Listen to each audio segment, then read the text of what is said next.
Olá, nessa edição do programa Cena Aberta eu tenho o prazer de conversar com um colega de trabalho aqui da TV Assembleia, mas que é muito mais que isso. Eu falo de Otávio César, ele que é apresentador aqui da nossa emissora, mas que também é ator. Aliás, começou essa vida artística como ator, né? Cantor, enfim, você faz de um tudo, né, Otávio? Atordoado, atormentado. E de extremo bom humor também.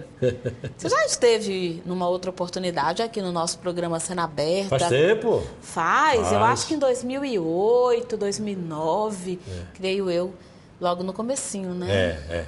Agora, nesses nossos novos estúdios agora. Bom, a gente tem, assim, a gente vai falar de antes desse momento que você veio, a primeira vez no nosso programa Cena Aberta, e depois de lá para cá, o que foi que aconteceu, tá bom? Pois não. A gente tem visto um momento de resgate, né, dessa TV dos anos 80, dos anos 90, bem no comecinho, e você estava lá, você estava lá no Jô, você estava lá na Globo, Isso. você estava fazendo muita coisa, produzindo bastante coisas no Rio, São Paulo. Vamos rememorar um pouquinho? Sim. Quando eu saí daqui do Piauí, eu fui morar em Juiz de Fora. Terra da minha mãe, hein? É? Olha só. Eu sou mineira também. Pois é, a minha até hoje está lá. Vai fazer 90 anos, daqui uns dias eu vou para lá. Então, aí em Juiz de Fora, serenatas, fiz muita serenata. Comecei assim a cantar em conjunto de baile, né? Tinha o Damásio e seu conjunto, ele pianista, e ele gostava, de vez em quando eu ia usar a famosa canja, né? Cantar uma música aqui, outra acolá. Então você não e tal. começou como ator? Não, começou como cantor. O começo foi, mas aí apareceu um negócio chamado Teatro Universitário. Na peça, um musical Coronel de Macambira e tal, nós acabamos fundando um grupo mineiro, um quarteto vocal. Era a época, a hora dos festivais de música, para todo lugar tinha festival de música. Que ano era esse? 67. 67, exatamente. Quando nós ganhamos um festival de música lá, a pressão dos amigos, vai embora, vai embora, vai embora, vai embora. Fomos nós para o Rio de Janeiro. Cheguei em 68 e nosso grupo já defendeu a música de Arnoldo Medeiros e Arthur Verocai, Bem Te Vi. Depois veio show com Bete Carvalho, show com a Marlene. O meu começo, quarteto vocal, voz, cantando. Até que, de repente, a Marlene foi convidada para fazer uma peça do Gianfrancesco Guarnieri e indicou meu nome. Então, eu fiz a minha estreia como ator profissional. Aí, como diz uma amiga nossa aqui da redação, Geline, né? Pausa dramática. Vamos... Um trechinho de Bem Te Vi, você lembra ainda? Bem te vi tão linda assim, menina, se ele foi embora, você ficou só. E quem vê você que ainda chora... Tem tempo. Bom, e aí depois vamos lá, entrando aos palcos, adentrando aos palcos. Exatamente. A peça Botequim do Gianfrancesco Guarnieri. Aí, mais um show com a Marlene, Te Pego Pela Palavra. Fui fazer uma peça do Guilherme Figueiredo no Teatro Municipal, Maria da Ponte, em que eu fazia um cantador. E conheci o ator Roberto Azevedo, que me levou para fazer um teste no Planeta dos Homens. Aí começa a televisão, o macaco tá certo. Naquela época, grandes nomes, né, da TV estavam surgindo. O Planeta dos Homens, ele era conduzido, né, Agildo, Jô Soares. Eles eram os apresentadores e tinham cada um seus quadros e mais uns quadros dos atores. Aí eu fiz mais ou menos uns 4 anos, interrompi para fazer... Eu não acertei grana com a Globo. E eu saí. Me falaram que eu era louco. Aí o que eu fiz? Eu fui cantar na noite. Passei 1 ano na noite cantando, crooner, né? Mas foi bom porque foi uma escola, porque eu aprendi a cantar de tudo, de samba, de tango, de valsa, em italiano, em inglês, em francês, em espanhol. Inclusive, até no seu programa, a pauta cultural especial... Né? Agora, por 2 vezes você já nos né? brindou com o seu talento musical, Eu viu? cantei a música que, por coincidência, nessa época que era cantor da noite, teve uma prova de Fórmula 1 no Rio de Janeiro, o George Harrison, Beatle, veio participar, ele era aficionado pela Fórmula 1, ele veio E ele teve um coquetel pela Marlboro que ofereceu para os pilotos, né? E ele foi acompanhando o escocês Jack Stewart, o escocês voador, né?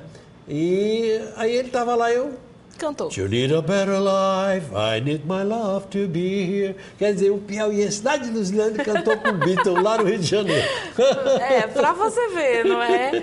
Bom, era um sonho também, quer dizer, naquele momento ali, porque sonhos são assim, depende das circunstâncias, né? Depende do referencial. Naquele momento, provavelmente cantar para um Beatle a música dele era um sonho. Mas foi uma coisa assim que eu estava natural, lá, de repente eu né? vi o cara, eu que sabia cantar e mandei. Aproveitou, entendeu? Né? Foi. Hoje a gente tem os celulares que não tinha naquela época, então eu não tenho nenhuma fotografia, nenhum registro. Mas né? tem memória. Tem memória. Falando em memória, né? Tá, na TV. Vamos continuar nessa tua passagem pela TV. Um momento importante. 1980. Quando eu morava em Juiz de Fora, eu fui passar as férias numa cidade chamada Ponte Nova. Morei lá, terra de João Bosco. Pois eu fui preso com o João Bosco acredito não. Dele, Tunai. Eu fui preso com o João Bosco fazendo serenata. Eu morava a uma esquina da casa deles. Foi, muito bem. Eu fui preso com o João Bosco fazendo serenata lá. Ele estudava lá em Ouro Preto e tal, né? Em arquitetura, né? E ele foi passar as férias na casa dele, em Ponte Nova. E eu fui com outro João Bosco. Do Ponte Novense. João Bosco Gonçalves, exato. E aí eu fomos presos e tal. E tempo depois, quando eu estava cantando na noite, tinha uma sinuca. Eram 2 grupos se revezando. Um tocava uma hora, parava, o outro entrava, parava e assim. Aí tinha uma sinuca. Quando eu cheguei lá, eu encontrei o João Bosco, acompanhado, jogando sinuca com Aldir Blanc. Pois dali nasceu uma parceria do primeiro show que eu fiz. Otávio César, show de humor e música meu. Otávio César conta e canta, escrito em parceria com o Aldir Blanc. Olha o mundo, né? Que dá muitas voltas, né? Exato. Bom, mas aí, Otávio, teve um momento na tua vida que você carrega, inclusive até hoje, que você é o melhor imitador de um dos grandes nomes da música brasileira. Eu chamo de imitador mesmo? Pode, sim, claro. Na verdade, eu nem acho... Isso fazendo uma referência ao teu trabalho como humorista também, né? Então... Quando eu era pequeno em Luzilândia, a minha avó falava assim, meu filhinho, cante aquela música para sua avó. Aí tinha uma música que era assim... Vovó era Tarde sábia. fria, sozinho espero, só você que não vem eu quero. Era já o Calbi, eu ouvindo, sem saber quem era, mas a música que a minha avó gostava. Vovó era sábia, sabia que ia dar certo. E aí já começou o Calbi no ouvido, lá nos alto-falantes da praça.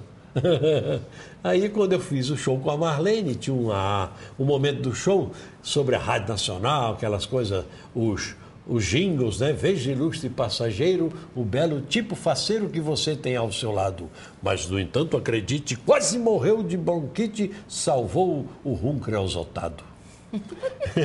Eram as propagandas da época do rádio. Você chegou a pegar né? essa história do teatro de revista? Isso sempre me chamou muita atenção. Sim. Sempre, eu fiz até um texto.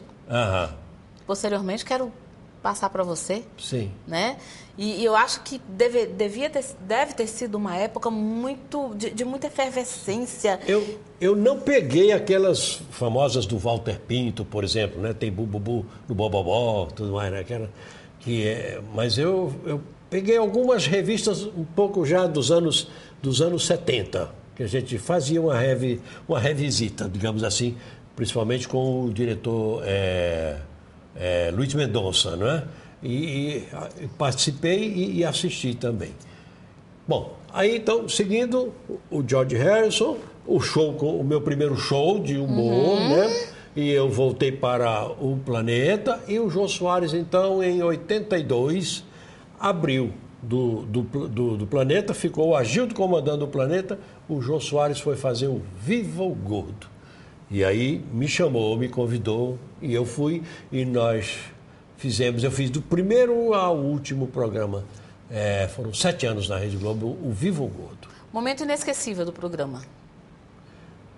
Um dos. O Reizinho, né? Aí eu achava mais. Sois reis, sois reis. O Reizinho. O Reizinho era um barato. O Jô, pesado, né? Ele atuava de joelho, né? Era uma tábua aqui com acolchoada e tudo mais, em que tinha uma pontinha que fazia como se fosse o sapatinho, né? E ele de joelhos, né? E apesar do peso, ele era muito ágil. Eu era o baronete Eládio. Tinha uma rampa, eu sempre dava a mão para ele descer. Era eu que entregava uma luva de boxe, uma bola que ele chutava, né? Um birimbau que ele tocava. Eu sempre levava um instrumento para ele. E tinha umas brincadeiras, né? Coisas nossas que foram nascendo. Ele perguntava, como vai sua mãe? Ah, mandou agradecer as chibatadas.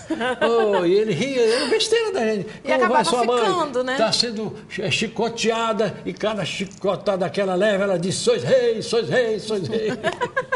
Olha só, a gente vai para um rápido intervalo, tá certo? E daqui a pouquinho eu volto conversando com o Otávio César aqui no programa Cena Aberta e vamos conversar, viu, Otávio, sobre o que veio depois, tá? Okay. Da nossa última gravação do programa Cena Aberta. Até já, a gente volta já aqui com mais essa entrevista para você.